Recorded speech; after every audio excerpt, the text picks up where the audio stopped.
अथैकषष्टितमः सर्गः। वनम् गते धर्मरते रामे रमयताम् वरे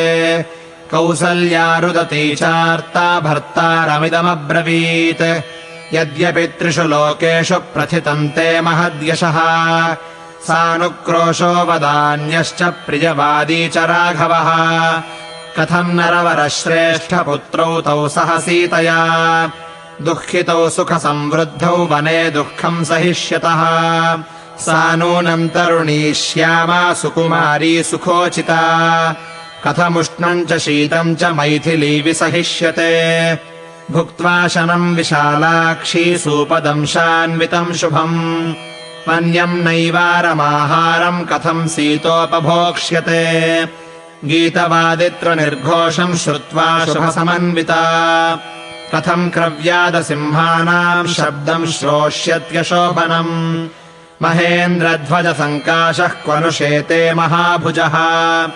भुजम् परिघसङ्काशमुपाधाय महाबलः पद्मवर्णम् सुकेशान्तम् पद्मनिःश्वासमुत्तमम् कदा द्रक्ष्यामि रामस्य वदनम् पुष्करे क्षणम् वज्रसारमयम् नूनम् हृदयम् मे न संशयः अपश्यन्त्यानतम् यद्वै फलतीदम् सहस्रधा यत्त्वया करुणम् कर्म व्यपोह्य मम बान्धवाः निरस्ताः परिधावन्ति सुखार्हाः कृपणावने यदि 15 वर्षे राघवः पुनरेष्यति जह्याद्राज्यम् च कोशम् च भरतो नोपलक्ष्यते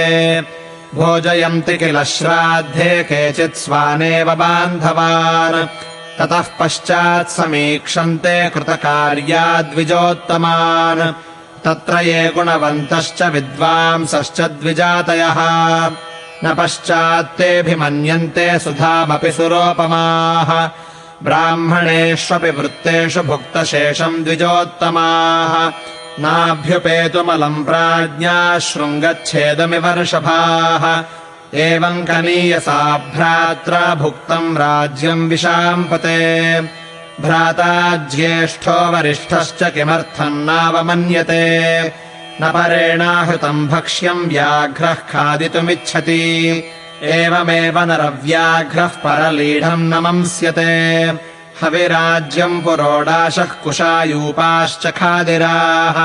नैतानि यातयामानि कुर्वन्ति पुनरध्वरे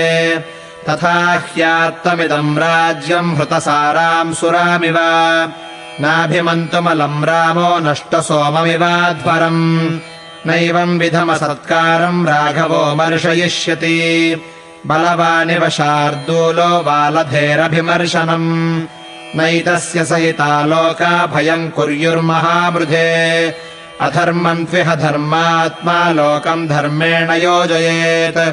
नन्वसौ काञ्चनैर्बाणैर्महावीर्यो महाभुजः युगान्त इव भूतानि सागरानपि निर्दहेत्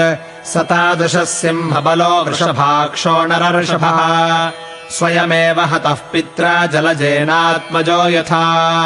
द्विजातिचरितो धर्मः शास्त्रे दृष्टः सनातनैः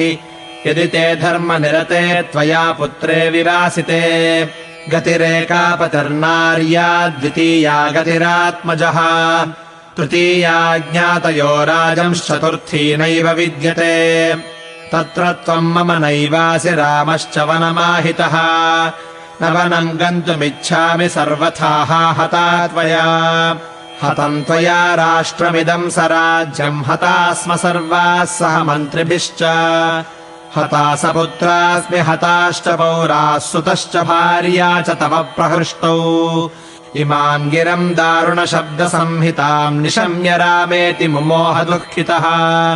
ततः स शोकम् प्रविवेश पार्थिवः स्वदुष्कृतम् चापि पुनस्तथा स्मरत् इत्यार्षे श्रीमद् रामायणे वाल्मीकीये आदिकाव्ये अयोध्याकाण्डे 61तमः सर्गः।